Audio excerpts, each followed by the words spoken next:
Nine. Ignition sequence start.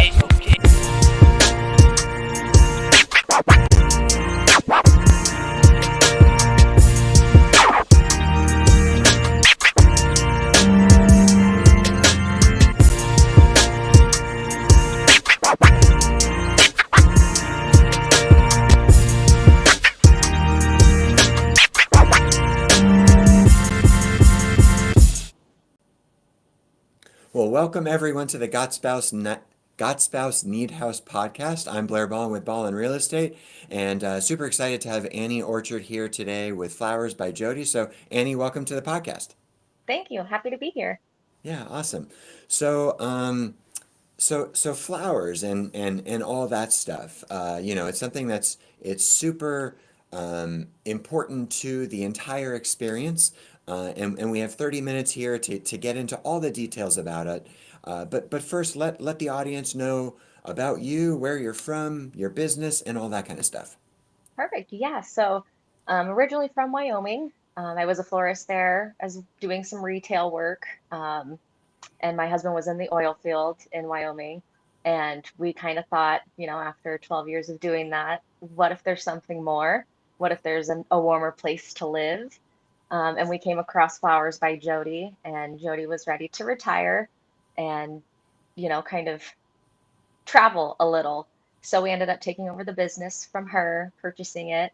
And so we are in family owned now. So he does more of the book work, I do more of the back stuff.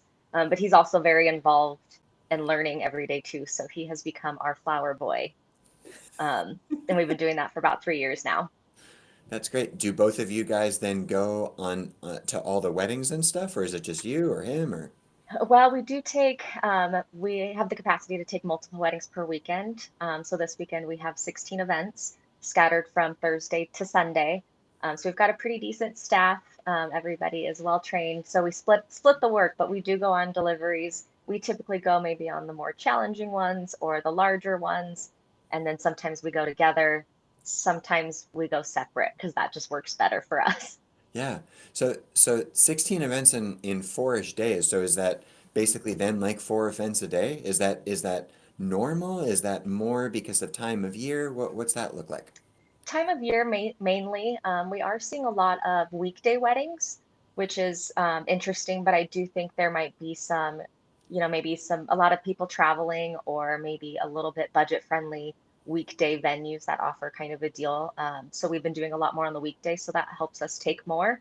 Typically, Saturdays and Sundays are the busiest, where they're kind of chunked together. Sure. And do you, I guess one question, I mean, I know this is a wedding based podcast, but do you do other events too? We do a lot of corporate, but we definitely specialize in weddings and special events. Yep. So we don't really do any retail. If we have the capacity or the time, we will. Or during slower season, like in the summer, around the holidays, we can do that too. Awesome. This might be a really dumb question. It probably is a really dumb question. Uh, where do you get the flowers from? So that's actually a great question. A lot of people think we get them locally, which there are a few places typically, but considering we have to get a lot of variety of flowers, so the seasons might not be as equipped here in Arizona. So we actually get majority of our flowers from out of the country. So we get a lot from Colombia, Holland, Ecuador for roses. We get some stuff from Italy, pretty much everywhere. And then we do source a few things from California also. Wow. So this is not meant to be political at all. Mhm. But are any of the flowers that are coming from out of the country, are those at all risk of being like tariffed and stuff? We were worried about that, but as far as we know and what we've heard, no issues kind of there, and we haven't come across anything. So fingers crossed it kind of stays that way. But yeah, So from the bride and groom's perspective, if they're getting married and they have a upcoming wedding, from the floral perspective, those costs should remain the same tariff wise. You might have rising costs due to other stuff, but the actual floral arrangement themselves, the flower cost should be the same, correct? yeah, relatively the Awesome. same. Yep. Okay. And where do you have a storefront? Where is it located? Let everyone know about that. Yeah, so we've got a little bit of a storefront. We're in a bit of an industrial place just because we do specialize in weddings and events. But if people come and walk in, we can absolutely take care of them as well. We are located off the 101 in Cave Creek in North Phoenix. Um, yeah, and it's a great little spot. We've got a showroom and a big cooler, which we usually keep stocked. So, That's great. Let everyone know. I mean, I know you said you were from Wyoming and all that stuff, but mhm. what inspired you to get into the field? I started actually as a delivery driver for a retail store. Just kind of going to college, looking for just a part-time job, and didn't realize the passion that I had for it. I've always been into gardening and plants and things like that. And then when it came to designing, I actually had a kind of a natural knack for it and found that I really enjoyed it. And I really enjoyed making people happy and making things for people that just wowed them. That's great.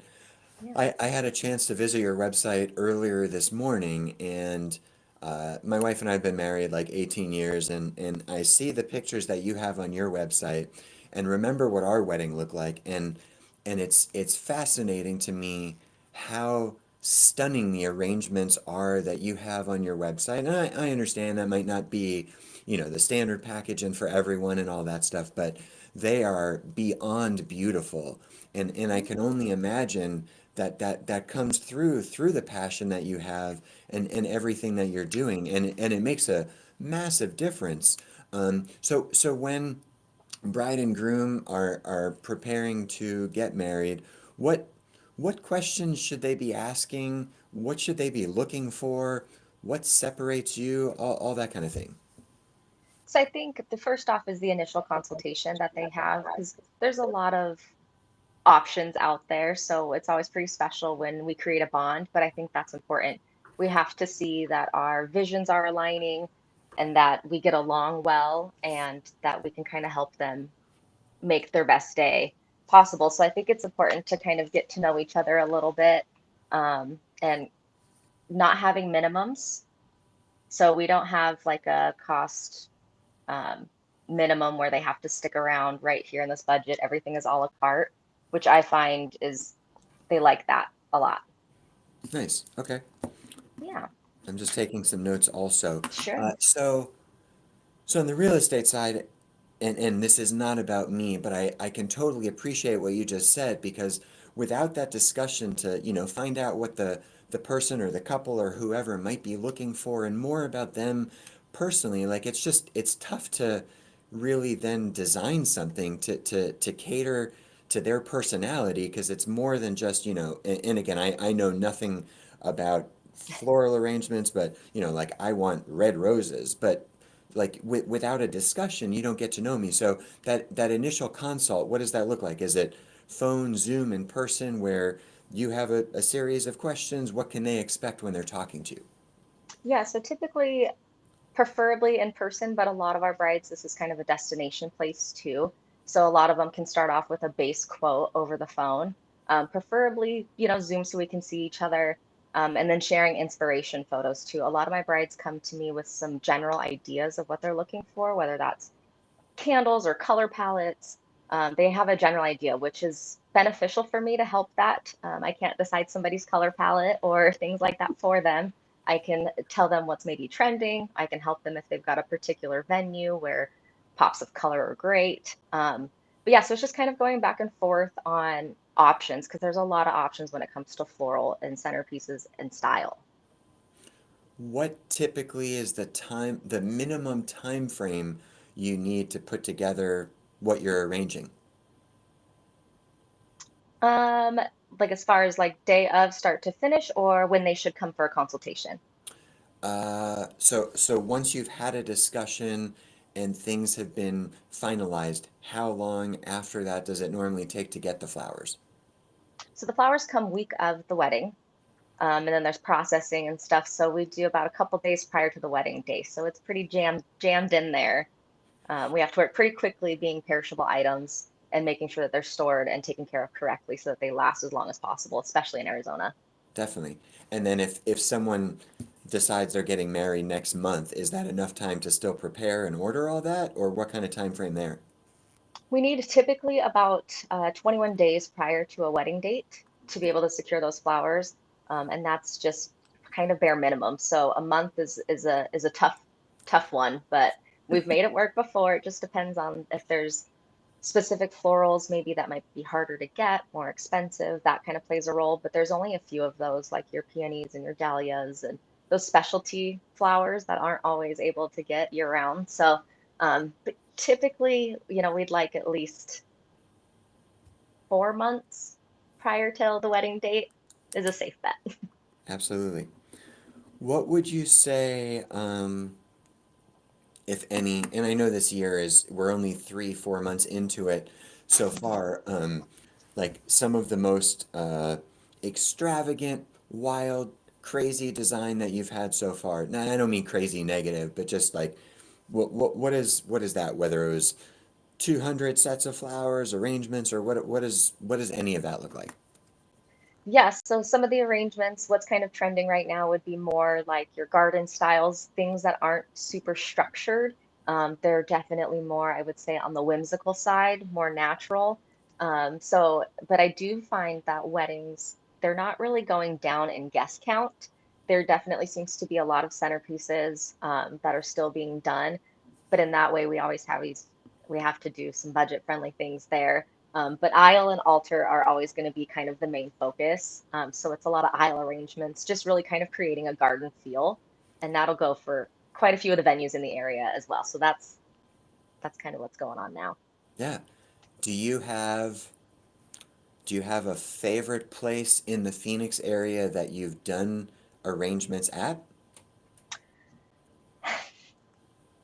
Not really. There's definitely a few that stand out, but they kind of stand out just because of like their beauty in themselves. Like there's Bella Rose, Villa Sienna, Boojum Tree, that don't really need a ton of florals. They just need accent pieces, which Hmm. isn't always great for my business, but we're also here to help the bride just have a wonderful day, whatever that might be for her. So those are just my top favorite places, but there's so many in the area that it's hard to choose.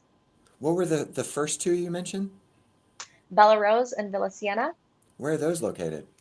They are located in Gilbert. Hmm. Okay. Would you say there's any like timeless floral styles that aren't going out of fashion at all that are always around? Yes, that would be your traditional white flowers, not necessarily your white roses and baby's breath, which is common and also very timeless. But I think it's more of just the all white florals mixed in with some greenery. Those are never going to go out of style and can complement any space. Nice. How would you say, if you've experienced this, like couples balancing trends with their personal styles? Is there a conflict to say we really want this, but that's not trending at all, or what does that sound like? So a little bit, yeah, there are times where they want to pull in maybe a favorite flower or color or something that's very important to them. And so it's my job to kind of make sure we can tie that in with what they already have without it standing out, or finding thoughtful areas to place them, like maybe in the boutonniere, or maybe just in an arrangement for their sweetheart table. That's something special just for them, that means something to them.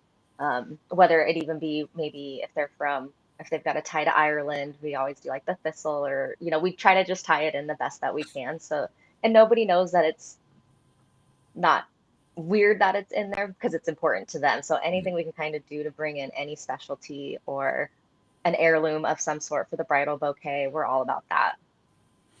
Does I mean, obviously we know this in Phoenix, weather, well, precipitation or wet wise doesn't really happen too much, but Mm-hmm. if there is a day where there's a wedding scheduled and then there is rain, this again probably is a really stupid question. How does that impact the floral arrangements, if at all? Yeah, so that actually just happened to us a couple weekends ago when we did have some rained all day. A lot of the venues have a kind of a plan B option where they can pivot and move inside. And usually that is kind of unfortunately what we have to do if that's the case. So that doesn't affect florals kind of that way. Other times it's been maybe it'll stop, maybe we can head out there. So we just kind of hide out with those flowers, keeping them as fresh as possible. And unfortunately, the bride was stuck on being outside. And so last minute, everybody rushed everything out there and they got married in the rain and it was beautiful. Yep. Nice. Uh, do you see a lot of weddings in the summer? Like, let's call it, I don't know, June to September? June and September, there are still a few, definitely less, and majority of them might have like an outdoor ceremony that's only like 10 minutes long. Um, if anything, all inside. So definitely not. It's very quiet in the summer. During those times, do you see most floral arrangements, are the outdoor ones minimized and then majority inside, or what does that look like? Yep, definitely. It's kind of well, and we're always very being cost effective with our brides as well, and making sure that anything we use for the ceremony that we can maybe bring into the space inside too. So kind of dual purposing things like that. So that helps us fill up more space too. But yeah, definitely keeping the focus then on the inside, unfortunately. But some of the places are so beautiful, they really, again, we just need some beautiful centerpieces and some candles, and it's good to go. Yeah. Do Yeah. you do you find yourself ever partnering? I mean, I guess weddings probably aren't like this, but with whether it's someone that does balloons or other types of Mhm. things along with flowers, what other types of things should brides and grooms be looking at as suggestions outside of flowers? And I know it's all personal preference, but Yeah, so we do try to go and kind of make connections at like vendor open houses and things like that, and get to know some of the photographers, planners, people who do like signage, maybe like for welcome signs, or just kind of those extra things that maybe do the portraits and stuff. So we've met quite a few people along the way, and we always snag their business cards so that we can kind of help refer people to those extra items like their cake or lighting or just anything that they might specialize in that can help kind of just enhance their day. So yeah, we're all about referring people and giving them other ideas from things that we've seen before.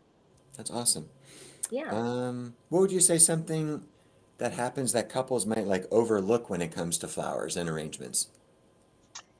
Um, the the only thing I kind of find is maybe people thinking about what they do with them afterwards, how maybe they can preserve them, or what do they do at the end of the night, if they don't want them or they're traveling. And that's usually, if you want to spreading the love, your guests are always happy to take them home, or the people who are working your event, the people who set the tables and the caterers and things like that. Everybody's usually very happy to get flowers. And or there's also some companies that will come and pick up the flowers and donate them on their behalf, which is fantastic too, because that just is something we would love to do, but unfortunately don't have the staff or the time frame to do that. But having flowers for just one day and you want to just spread that love. So they'll take them to hospitals, nursing homes, things like that, which is, I love that. So that's always something that is like, okay, we've made all these plans. What now? That's probably That one of the main ones. Yeah, that's truly amazing. Like I would never, I don't even know what happened to the flowers at our wedding. I'm assuming Yeah. they got thrown away. And what you just said, that's something that I think is so often overlooked, or Yep. not even thought of to say what happens afterwards. And great if the participants can take them, wedding attendees, but to be able to donate them to whether it's churches, hospitals, whatever, Yeah. senior care homes, that's something that never would have crossed my mind that I love hearing and the thought of just what else can be done with them. Yeah, absolutely. Yep, it's definitely one of those that it's a upcoming thing that's maybe not as I think it's new. I think a lot of people would like to do that or they'll do it on their own, but I've been seeing at a lot of these newer like wedding shows and stuff that there are some companies popping up out there that are doing it and I think it's great. Definitely. Would you say, again, I know Phoenix and Arizona's, well, I guess Phoenix is a little bit more specific to this, but um, do seasons affect the floral choices? Are certain flowers, again, I know nothing about flowers, so these questions are probably really stupid. Do Yeah. certain seasons affect what flowers are available, or are they available year round?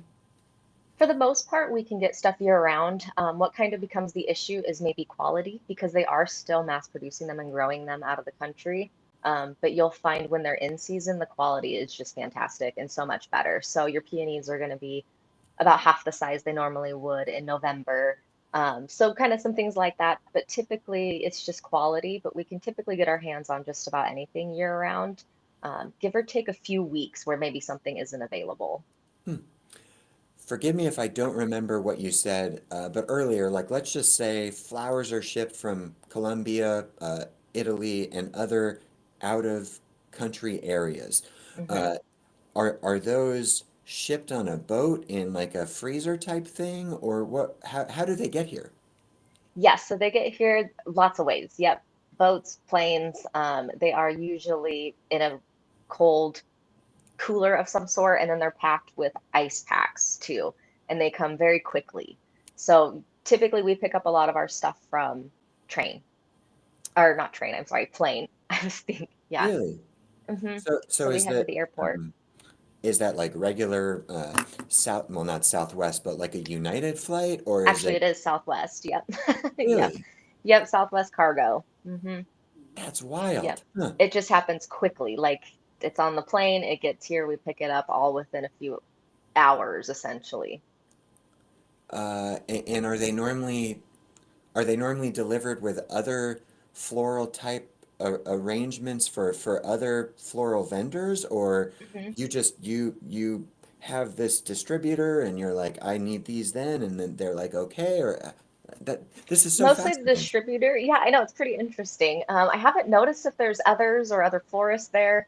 A lot of times too, like FedEx will pick up those too, and they can be shipped to you. But that's just one of our cost saving ways is being able to go cut that freight cost because that is sometimes unfortunately where a lot of the cost of flowers. Everybody kind of knows that they're expensive, and it because of where they come from. Like there's some grocery stores out there that have their own farms in the United States or that just ship straight to, they only service that store, so their costs can keep low.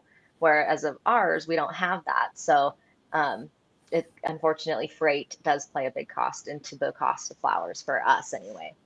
Wow, I would never have thought of that. Like in my head, I'm thinking again that this is the naive Blair way, like someone wants roses, like you go to the Schnepp Farms in Queen Creek and you're like, I want some roses. Like I would never have thought they come from like maybe California, the Hmm. furthest, but not out of that's just crazy to me. Yeah, it's pretty interesting. Not a lot of people know that, or they think we source them from, stores and stuff like that. Right. But yeah, that's where we Very get them cool. direct from farm. Yeah. If someone is very like eco-friendly driven, what are some popular options with that? Sometimes so we'll kind of do like incorporating plants. I really enjoy kind of incorporating live plants and something that they can keep or that their guests can keep, and all the extra oxygen from the plants is always good. And then planting them. Succulents are very common too. So that's kind of a fun way we can kind of incorporate something to where they can last, um, and just try to get something to keep out of it too. Definitely. This is probably a really super, as other questions have been, really random question. Have you ever done, has there ever been a request for like fruit-based arrangements to have like fruit trees, or not trees, but fruit-based or vegetable-based arrangements? Yeah, absolutely. We've done arrangements and centerpieces in pumpkins, pineapples. We've incorporated oranges, lemons. Yeah, definitely grapes. Not a weird request at all, and I think it really kind of it does bring a nice charm to it, something you don't see very often. Very Yeah. gardeny. Yeah, absolutely. I'm guessing this is probably not going to be the first time this is asked of you, but do people frequently say, well, your last name is Orchard, so I got to go with you because we're doing flowers and Orchard it is. Yes, actually, all the time when they find out my last name, they're like, "That is so fitting," and you should name the business Annie's Orchard, and things like that, which is interesting because I was a florist before I was an orchard, so it does just seem in a weird way meant to be. Very cool. Um, I know we kind of touched on this, but what are some other creative ways to possibly like repurpose wedding flowers other than donations and take them home and plant and all that stuff? Yeah, so a lot of times for ceremony, incorporating those into the reception help keeps the cost down as well. So you can use your aisle arrangements for centerpieces. You could repurpose any of your altar arrangements for your sweetheart table. And typically that's the staff or my staff. If they have a planner, somebody can move those in during cocktail hour. So that way they're kind of getting the best of both worlds and those flowers aren't going to waste. We don't want to waste any flowers. Absolutely. Yeah. I know we're closing in on the end of this, and when it ends, it ends. So I want to make sure we get in all of what you would like to have. So if there's your contact info will be on the screen and all that stuff. But again, if you could let everyone know how to find you, get a hold of you, and all that stuff, that would be great. Yeah, absolutely. So we've got our Instagram, which is kind of more of our most recent. You can inquire through the website or Instagram as well for a quote, and you can give us a call or text. So any of those are always readily available, and we respond very quickly. Awesome. And then the website is flowersbyjody.com. Yep. Okay. So we are, we are Got Spouse Need House podcast, and some of this is real estate focused. This podcast is about you and what you do and what you bring to the table for the brides and grooms and that are out there in the weddings. Since I'm a realtor and I love trying to tie things back to a home, how do wedding florals or florals, how can they inspire home decor? Like what is outside of just adding color, what does that look like? Yeah, so I always encourage my brides if they're wanting to preserve. There are so many fun ways to do that. And I think preserving like your bridal bouquet and bringing that into the home is fantastic. You could do a picture frame of pressed florals that can be artwork in your home. You can do the dried florals, or my personal favorite is like a serving tray that just kind of sits on your counter. Put a candle on it. I think that's great. It's a reminder of your wedding day. Bring some color and florals in. And then I also think just treating yourself as well. You know, when you're at the grocery store, pick up some flowers, get a little creative and have fun with it, and make yourself a bouquet. Definitely. That the color and the different types of flowers, different question from the standpoint of selling a home, how important is that from like the staging aspect? What was your question? So like when getting ready to sell a home, how Mm. important would it be to stage a home including floral arrangements to add color, brightness, curb appeal, all that stuff? Yeah, I think there's something that aside from the color brings that in is the freshness of it, the smell. I think that flowers bring a great aspect, even in just like a little bouquet in the bathroom of just even eucalyptus, things like that that really just make people feel kind of cozy and at home. I think it's about the scent. Do you do consultations for just homes to say like we want to improve in this area, add curb appeal? Do you do that too, or is it just event based? We can. Yep. We're not limited to anything. We've have had realtors come in before to grab a few things that they want to stage in the home, which is fantastic. And any way we can help, we kind of do it all. Awesome.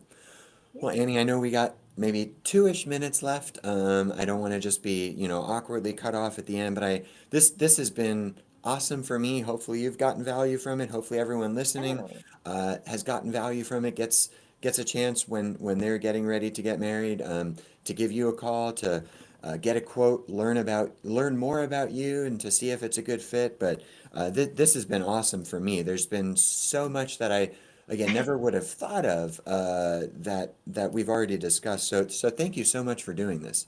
Absolutely. Yeah. I enjoy talking about all things florals and anything we can do to help. I like to get creative with the brides and brainstorm. So, yeah, anytime to talk about flowers, I am in. Awesome. Well, we didn't have our other guest on the show today, Jeff with Fairway Mortgage. So, Got Spouse Need House is sponsored by Fairway Mortgage, along with WFG Title, our partners for all of this. So, for you guys, when you are getting ready to have that very special day, make sure to reach out to Annie. We are all here to help. There's special discounts along the way. On the real estate side, discounts from Fairway, Realtor, myself, as well as WFG Title to make this day as special as possible and as affordable. And again, Annie, thank you so much. Like it was super informative for me. I hope Yeah. everyone listening reaches out and more people and inquire about your services because it's definitely something they need to do. Yeah, absolutely. Thanks for the opportunity. I appreciate it. Absolutely. Yeah, so for those watching again, Got Spouse Need House podcast, stay tuned every week. We've got amazing guests on here every week that bring all aspects of the special day experience out there, and we appreciate you being part of it. So we'll see you on the next podcast. Awesome. Thanks. Thanks again, Annie. Have a great day. You too. All right, take care.